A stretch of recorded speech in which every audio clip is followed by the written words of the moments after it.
This morning we're talking about being bold and what does it mean to be bold. And I think if you really kind of think about that word of boldness, it's kind of like taking some kind of risk at the expense of something else or the fear of something else in place. For example, there's a story, my favorite story is my little brother growing up. And I have a little brother who's about 3.5 years younger than me. And if you have kids, you probably can see this in your own kids. Me and my brother were this way. I was always like the sneaky kid. So like when I was going to get in trouble, I would do whatever I can so I wouldn't get caught. That didn't mean I wasn't bad. It means I tried to not get caught. My little brother was the opposite. He didn't care the fact he was getting caught. He would do it just openly. He would do it right in front of my parents, my mom and dad, and just like saying like, he'd be that kid who'd be like, Dad didn't hurt when he got a spanking. That didn't hurt, Dad. Give me another one. Give me another one. That was just my brother. And so he's just kind of like, that's his personality. He likes to pick at you, and it's a lot of fun. Well, there's just one story in particular growing up, and my dad's outside. He's cutting the grass. He's got his weed eater out, and it's one of those like pull weed eaters, where you got to pull the string, get it going. It's a gas-powered one. And so he's pulling this weed eater, and my dad a lot of times will find like, old beat-down weed eaters, lawnmowers, whatever, because they're a lot cheaper, and he'll mess with them, fix them up, and get a great deal on them, and then you've got this awesome weed eater, awesome lawnmower. Well, so he's pulling on this weed eater, he's pulling the string, he's pulling it. My brother goes outside. My brother's probably like 10 years old, and my dad's pulling on this thing. You can tell every pull my dad pulls on this thing, he's getting a little more frustrated, right? So he's pulling it, and my brother starts doing sound effects for this event as he's witnessing on the porch. So my dad is pulling in the yard, and brother's standing on the back porch. He's like, brr. Every time my brother does that, my dad's like pulling harder. It's like motivation to get this thing going. And it's like, oh, he's still pulling this thing. And then finally, my dad pulls on it. It snaps, right? My dad's frustrated. He drops the weed eater. He comes chasing up the steps at Josh. Josh goes running through the house, and before I realize it, I'm watching this, and around our dining room table, there's my dad chasing my brother around the dining room table. It looked like one of those cartoons, like we're Tom and Jerry or whatever, and they're just running around in circles in this endless loop. And so just this really funny thing, we're like, as me as an older brother, the more wise, mature one, you older brothers, older sisters don't understand that. I knew that would not be a smart thing to do while my dad is trying to fix the weed eater and he's all frustrated. You don't mess with dad when he's all frustrated, right? That's the whole thing. Well, so my brother, though, had this boldness. I call it stupidity. My brother called it boldness. But anyways, it's kind of that whole thing where you step out into something without the fear of any kind of consequences that are going to come. And we've been in this book of Esther about how this little, really probably young girl, maybe 14, 15, 16, we don't know her age, but fairly young, goes into the most powerful king in the world and becomes one of his many wives. Moves up into the kingdom and eventually becomes the queen. Right, here is this girl. I just think, I was a youth pastor one time. I know a lot of those teenage girls, right? Think of some of those as the queen of the most powerful kingdom in the universe is a scary thought, right? Here is this girl, teenage girl, in this position. And then she finds out that her entire people, her family, her cousins, her friends, her sisters, her brothers, whatever she's got, they're about to be wiped out in a single day. And she's probably the only one in her mind in a position to do anything about it. We see last week, we talked in Esther chapter 4, this dilemma that she faces. She hasn't seen the king in 30 days, and nobody goes to the king unbidden. You don't just walk into the king's doors and go, hey, king, I got something I want to talk to you about, even though she's the queen. You don't do stuff like that. The king calls for you. Then you come to the king, not vice versa. She tells Mordecai, if I'm going to go before this king, and if I were to walk in and talk on behalf of the people, I will die. To kind of make this, this picture even more apparent, you have some of the ancient artifacts of Persia.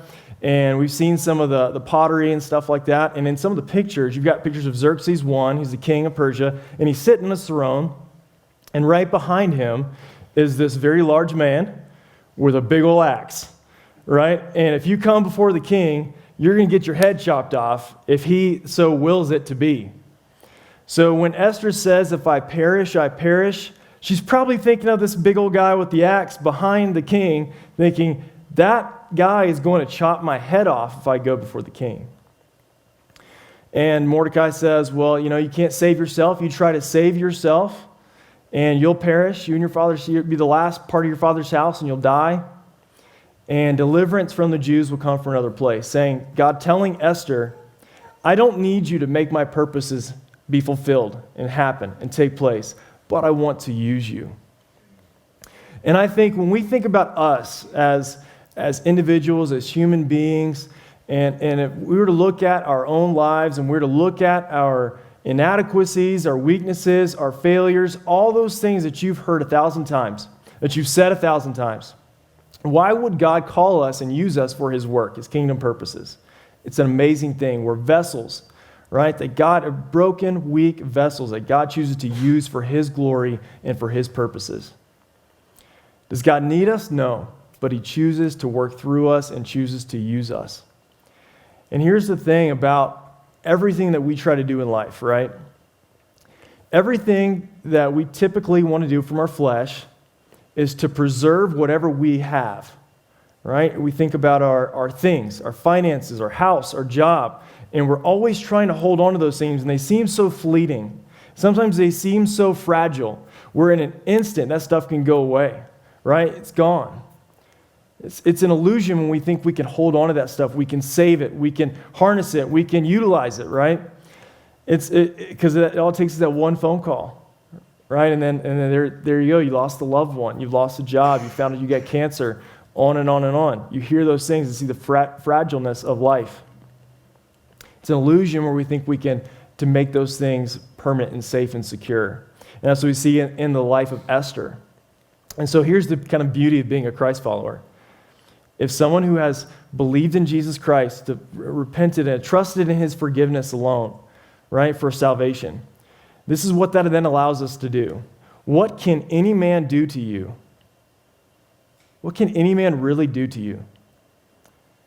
They can maybe harm my life, but what's going to happen if you're a believer in Christ? I've got eternity in heaven waiting for me, right?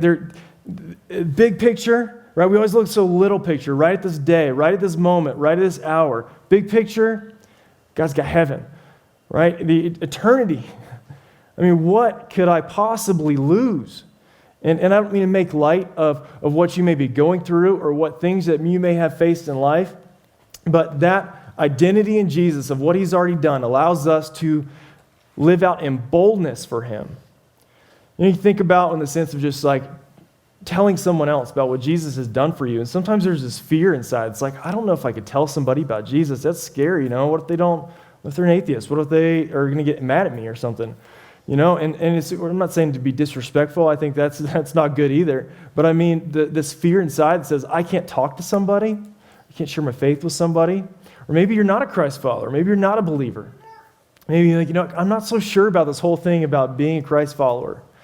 There is this reasoned faith that we have, where we know, we understand, we can look at the facts and see, but at the end of the day, everybody makes a faith claim. There's not a true skeptic.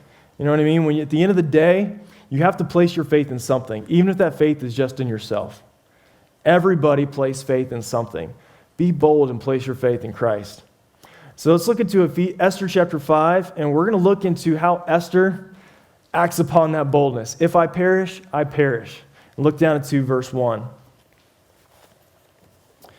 On the third day, Esther put on her royal robes and stood in the inner court of the king's palace, in front of the king's quarters, while the king was sitting on his royal throne, inside the throne room, opposite the entrance to the palace. And when the king saw Queen Esther standing in the court, she won favor in his sight, and he held out to Esther the golden scepter that was in his hand. Then Esther approached and touched the tip of the scepter. And the king said to her, "What is it, Queen Esther? What is your request? It shall be given to you, even half even to the half of my kingdom." And Esther said, "If it please the king, let the king and Haman come today to a feast that I have prepared for the king." Then the king said, "Bring Haman quickly, so that we may do as Esther has asked." So the king and Haman came to the feast that Esther had prepared. And as they were drinking wine after the feast, the king said to Esther, "What is your wish? It shall be granted to you. And what is your request? Even to the half of my kingdom, it shall be fulfilled." Then Esther answered, "My wish and my request is, if I have found favor in the sight of the king, and if it please the king to grant my wish and fulfill my request, let the king and Haman come to the feast that I will prepare for them, and tomorrow I will do as the king has said." So Esther gets bold. She walks into the king's doors, and at that moment, he looks at her. Instead of seeing that axe man behind him calling him out, he's like, "Wow, there's Esther, my queen. Wow." And again, what does he think? What does that favor mean? Again, going back to the beginning of the story, he thinks she's really pretty, and he likes to look at her. So that's what that means. He sees her, and he's like, "Wow, she's hot. Come on in." That's basically what happened. So here she goes. She walks in. She wins favor in his sight. And the king is so overcome. He says this kind of weird expression. He says, "Esther, what's your wish? You've come to the king. What do you want?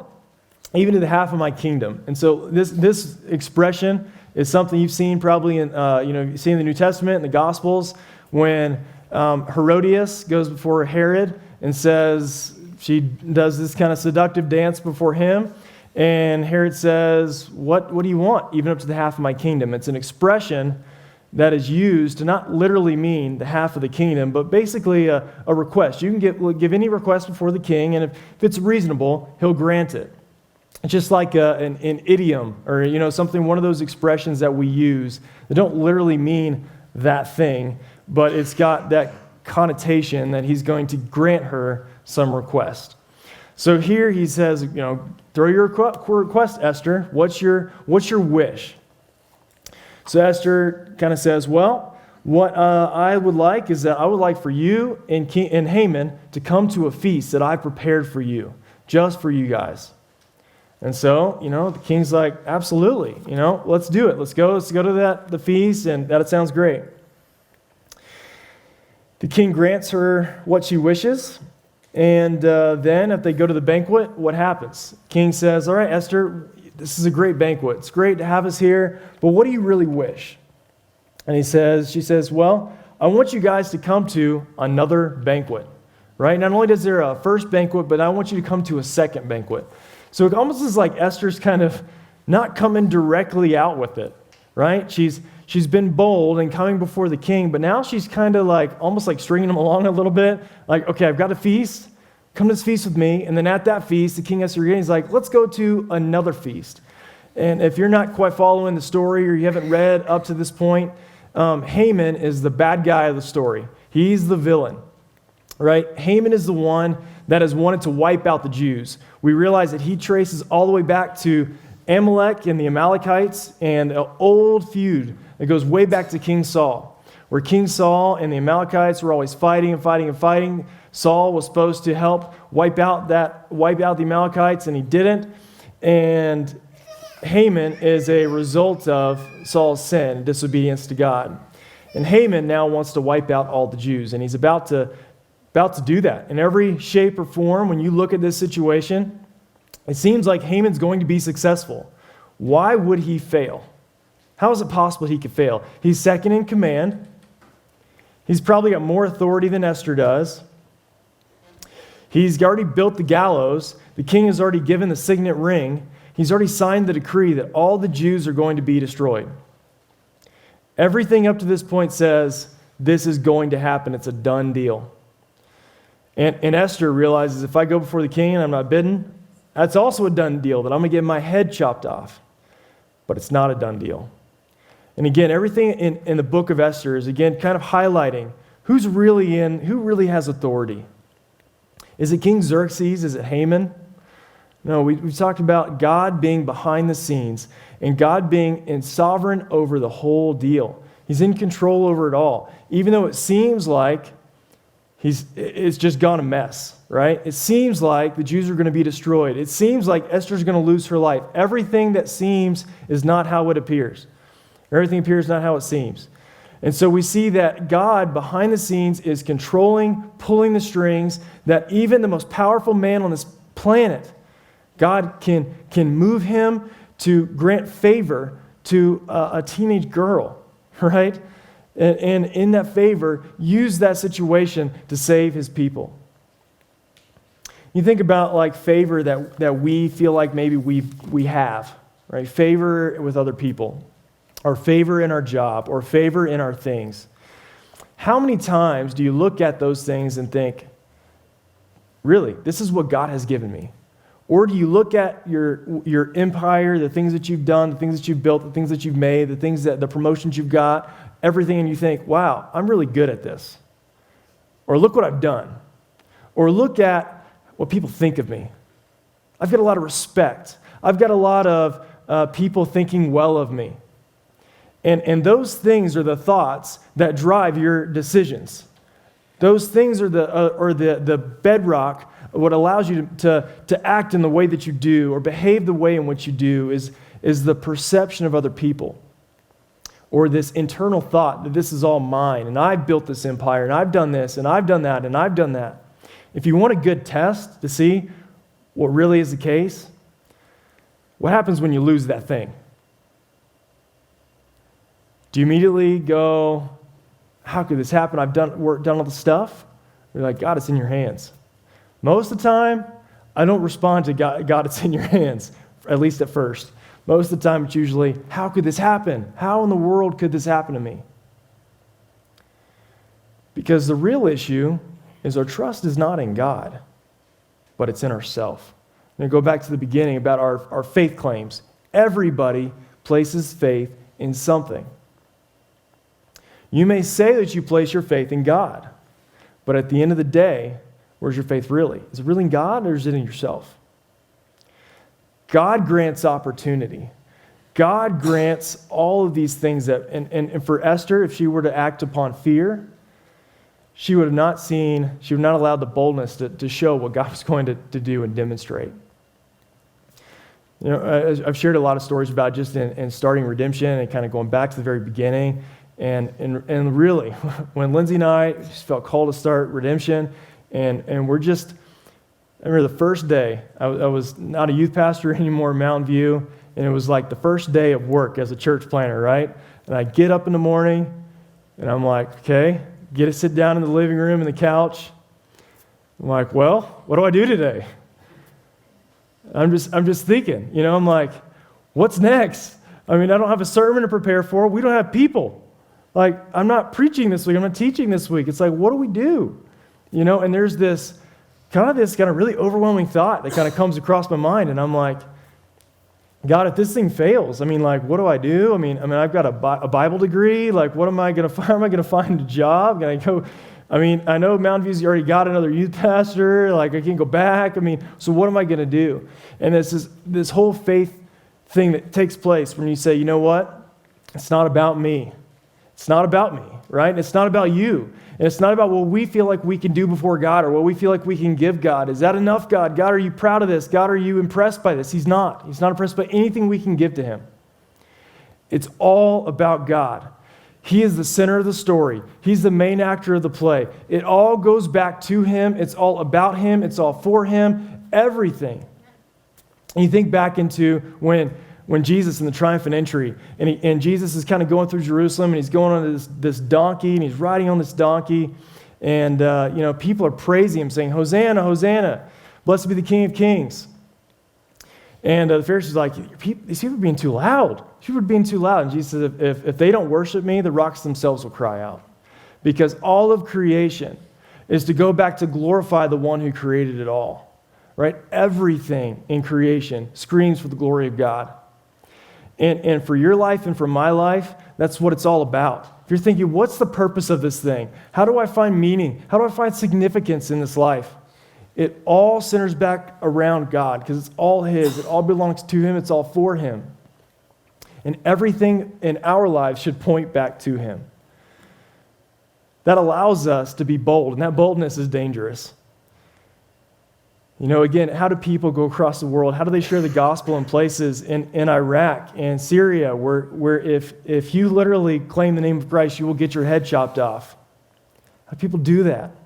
People in North Korea have Bible studies under no light, and they're hiding from the government, and they come in secret one by one, and they mix up their Bible study locations week after week. How do they do stuff like that? Because it's not about them. They want God. It's all about Him. It's all for Him. God grants the opportunity. It allows us to be bold for Him. It's not about you. It's not about me. Let's look down into verse 9. Our depraved nature destroys us. And Haman went out that day joyful and glad of heart. But when Haman saw Mordecai in the king's gate, that he neither rose nor trembled before him, he was filled with wrath against Mordecai. Nevertheless, Haman restrained himself and went home. And he sent and brought his friends and his wife Zeresh. And Haman recounted to them the splendor of his riches, the number of his sons, all the promotions with which the king had honored him, and how he had advanced him above the officials and the servants of the king. Then Haman said, "Even Queen Esther, let no one but me come with the king to the feast she prepared. And tomorrow also I am invited by her together with the king. Yet all this is worth nothing to me, so long as I see Mordecai the Jew sitting at the king's gate." Then his wife Zeresh and all his friends said to him, "Let a gallows 50 cubits high be made, and in the morning tell the king to have Mordecai hanged upon it. Then go joyfully with the king to the feast." This idea pleased Haman, and he had the gallows made. So here we see Haman, the guy who's second in command of the kingdom. He's got it all, right? What happens to him in verse 9? He left that banquet, that first banquet, and he's joyful. He's glad. He's proud. Queen Esther invited nobody but him and King Xerxes to this feast. He's so excited. He's just like, I couldn't be doing any better right now. I'm high as I can be in this kingdom, right? Here he is, just very happy, very proud of himself. And then he comes across Mordecai. And Mordecai's sitting at the king's gate. He's in that sackcloth. He's got his clothes ripped. He's sitting there, and he's as a lament that his people are about to perish. And he wants the king to notice. He wants the king to be driven to action to save his people. And Mordecai is not afraid of Haman. In fact, Mordecai hates Haman. And it's almost one of those deals where you see the wrath coming out of even Mordecai. It's like he hates him so bad. He's like, he's not getting up for him. Mordecai sits. He doesn't tremble. He's not scared. He doesn't shake. He doesn't get up off the ground and honor Haman, which is what Haman wanted, and it drives Haman to rage. Anybody in the kingdom, right, would tremble or bow before Haman. But Mordecai was the only one who didn't honor him, respect him, show any kind of allegiance to him.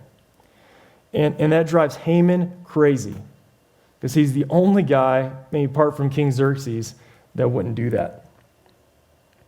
So it says, verse 10, it's kind of interesting. Nevertheless, Haman restrained himself, right? Because he probably wanted to choke him out right then and there. So he restrained himself. He goes home. And then he has like this party. He calls his friends over. He brings his wife in the room and says, I just need to have this like party because I'm kind of down on myself. So he brings all the people in his room, and then he starts telling them. He's like, hey guys, come over to my house. I'm gonna cook dinner for you. And then he starts telling them, well, I'm so rich. I've got all these riches. Aren't you so impressed by all my riches? He tells them the number of his sons, all the promotions with which the king has honored him, and how he had advanced him above the officials and servants of the king. And so he has this like Haman is awesome party. It's not like a birthday party. It's like an I'm awesome party. Who would really want to go to that? That'd be the worst party ever. But Haman invites his friends over to this awesome party of Haman, and he just starts telling them how awesome he is. Been promoted, got all these riches, I've got all these wealth. Look how many sons I had back in the day. It was like, if you had a lot of sons, that was like a really big blessing. It was like, look at all my sons. And then he was talking about his wealth and his promotions. Then he says, even Queen Esther, let nobody come to this banquet but me. And if you remember, Esther's identity is still hidden as far as, well, I guess at this point, maybe she's kind of come out. Well, I guess she will come out in the sense of telling she's a Jew. But her identity is still hidden. And so this whole connection to Mordecai, I'm guessing that seems like people didn't know that she was Mordecai's relation and cousin relationship to Mordecai. And so just think about the irony there that the writer of Esther is even kind of showing. Here's Haman wanting to kill Mordecai, but he's loving this attention from Esther over here. If he knew Esther was a Jew, he'd want her destroyed as well. And it's just this really kind of funny irony that's going on. Haman kind of represents all that is bad that is within us as human beings in our flesh, right? If you think about it, Haman had everything. He had, again, the wealth, he had the promotion, he had the honor, he had the respect from everybody in the kingdom, except one guy, Mordecai. And I think if we really think about ourselves and we think about that, the flesh aspect of us that is proud of what we have, or proud of what we've done, or proud of what this, or proud of that, and there's nothing wrong in things, because things are just tools. They're things to be used for God's glory. But being proud of those, the things that we have done for ourselves, that's the problem. That's the rub. That's the part where it kind of brings up this pride inside of us. Is look at this, look at this, look at this, look at this. Look at what I've done. And if you ever go across in a third world country or place, something where people have nothing. I remember we took a trip to the Philippines back in, I think, 2008. And we went into pretty remote areas, places where it wasn't the city. And there was people with dirt floors, no doors, no windows on their houses. And there was this lady sweeping her floor, her dirt floor. She's sweeping her dirt floor. And I remember thinking about how selfish I can be when I look at my things and I think I don't have enough. Never satisfied. I'm never satisfied with what I have. I always need something more. You think about the iPhone. The iPhone 6 came out. There's going to be an iPhone 7. It's like, I got to get it. That's my life. I got to get the next thing. And there's nothing wrong with that. With having it, there's something wrong with needing it, feeling like you need it, always having that next thing, and we're never, ever satisfied. And the more that we try to cram that stuff in, the more it never fills up that problem in our heart, because the problem is not in the stuff. The problem is with ourselves and our heart, because our hearts are corrupt, our hearts are evil, our hearts are deceit-filled, right? And when we become a Christ follower, a follower of Christ, we have new passion, new energy, becomes glorifying Him. Even if I lost it all, God, I'm still going to live for you, because it's not about the stuff. It's not about what I have. It's not about what I think I need. It's all about you, because if I lost it all, you would be enough. And I think for most of us, that is such a tough place to get in, because we think we need, when God is saying, I am enough. Do you believe that God is enough? Have you placed your trust and faith in Jesus to say that God is everything and God is all that you need? Fear kind of goes out the window when God is enough. Because we know the end of the story. We're a follower of Christ. We're a believer and a Christ follower in Him. We know that eternity is secured. And so what's the worst thing that could happen? Someone kill me? Oh, big deal. I got glory in heaven. Right? I'm with Jesus forever in heaven. Take my life. What does it matter? Take everything I have. What's it matter? Because God is enough. I think Haman, you see the pride in him, this insatiable desire for things. Even if we have it all, we still want what we don't have. And then there's almost this insatiable desire you see in him for people to glory in him. Glory. Right? We can say all day long, we want God. It's about God. God deserves all the glory, all the praise, all the honor. Haman wanted that glory himself, right? He's happy that Xerxes got his thing, but really Haman's true motivation was not for Xerxes. It was for himself. Haman wanted that glory. Haman wanted that respect. The one person who wouldn't respect him. Everybody in the entire kingdom, all of the satraps, all the provinces, all the districts, all this huge, vast Persian kingdom, and one man wouldn't give him glory.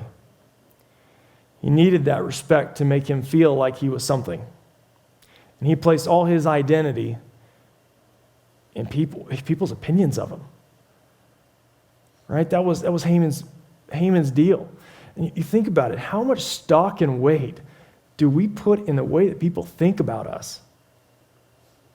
Man, sometimes that is the main motivator in our life of why we do what we do, is what do people think of me? What do people think of that? If I stand for God, will people think I'm weird? Portland, Oregon, that city, it's called, their motto is like, be weird, which is kind of funny. So they've kind of made it cool to be weird. So kind of not making it weird anymore, but now it's cool. But anyways, that's an interesting paradox. But that whole thing about being weird and how, there's just something about us that's just so afraid of being strange. We're so afraid of what people think of us. We're so afraid of what someone's going to say when they think, man, that's a little bit too much Jesus-y for me. Can you tone it down just a little? But again, if God is everything, then we are going to seem a little bit strange because people aren't going to understand that. How in the world is he not worried about his stuff? How in the world is he not worried about what people think of him? Because God is enough. I don't understand that. I'm just worried about trying to get through this next day. I'm too worried about what my boss thinks of me. I'm just worried about this or worried about that. If God is enough, then nothing else matters. Not what people think of you, not what stuff you have, not the need for this or that. We can be bold because of Jesus Christ. Jesus paid the work on the cross for my sin. Jesus died on the cross. Jesus absorbed the wrath that was due for me and for you. And for those who believe and trust in him, they have forgiveness. They have eternity. They have salvation. That is more than we could ever ask for. It's more than we ever deserve. We don't deserve that, but Jesus did for us anyways because he loved us. And that allows us to be bold. I don't know where you're at today of maybe you're in that boat. Maybe you're feeling like the Haman and you've never placed your faith and trust in Jesus. You may be hearing this for the first time and thinking, you know what? As you're saying that, Bobby, I can't get past this whole possession thing. I can't get past this whole people think of me thing. I just don't know. I'm not know if I'm ready to place my faith, to make that leap, to follow after Jesus. And the question is for you is what do you think is more risky? The same thing kind of Mordecai asked Esther in Esther 4. All right, you can try to save your life. What do we see in the Gospels? Whoever saves his life will lose it. Whoever loses his life for my sake will find it. What does it profit a man to gain the whole world and yet lose his soul? Even if you gained everything and you still lost your soul, would it be worth it? I don't think so. Maybe that's you today, and maybe you are not a follower of Christ, and maybe you have not placed your faith in Jesus. Maybe that's the first step of boldness for you, is just making that leap. We're going to do a Lord's Supper here in a second, and I'll explain that in a second. But during that time, if you have questions and you just want someone to talk, or you're not sure what to make of this, I'll be in the back, and I'd be more than happy to talk with you. I'm more than happy to pray with you. Or maybe you're here today and you're a believer, you're a follower of Christ. You've made that step to follow after him. But you really just are struggling with this whole idea of just being bold. There's a fear of man. There's a fear of losing stuff. There's a fear of losing people. Fear dominates your life. Fear controls your life. Anxiety, worry is just all wrapped up in where you're at. Again, if that's where you're at, where's your trust? Is it in God? Is God enough? Or is it you? God's enough. The fear goes away, right? When we realize that God's enough. Fear and the worry, anxiety dissipates. Where's your trust? Are you able to be bold because of Jesus? And we're going to pray, and then we're going to partake in the Lord's Supper, and just explain what this is. When Jesus died on the cross, and right before that, as they took the Passover meal, he kind of explained it in a new light, and they had, the bread and the wine, and he's like, we've got bread and grape juice back there, and he broke it, blessed it, said, this is my body. And what he wanted us to do as followers of him is when we eat the bread and we drink the juice, that we remember what Jesus did for us on the cross, of him absorbing our wrath, of him taking our place, of him providing us with new life. And so when we eat of that, when we partake of that, that's what we're doing. We're remembering. We're remembering what Jesus did. It doesn't give us any grace. When you eat the Lord's Supper and you drink the juice, God's not saying, here's some grace, here's some grace, here's some grace, right? Grace is all given on the cross, all because of Jesus, not because of us eating food. This is us to remember what Jesus did for us on the cross. Secondly, this is just for those who are followers of Jesus. So if you're not a follower of Jesus and your first step to be bold, I encourage you to take a bold step today and come talk to me and say, I'm not sure if I'm a follower of Christ. I want to be. That may be your first step. And so it's just for those who have placed their trust in Jesus. But also I encourage you, we're going to play a song. And during that song, I think we're going to have the band come up and play a little bit. And so during that song, I just want to encourage you guys to just sit and even reflect until you're ready. Take that time to think through, has God laid anything on your heart? Do you have things that you want to pray through? Do you have things that are just on your mind? Take that time to sit and reflect quietly, silently, as we partake. And then as you feel ready to do that, there's a table right back there. Take a piece of bread, take the juice, and then we don't eat it simultaneously. Just kind of eat and drink as you feel so led. Let's pray.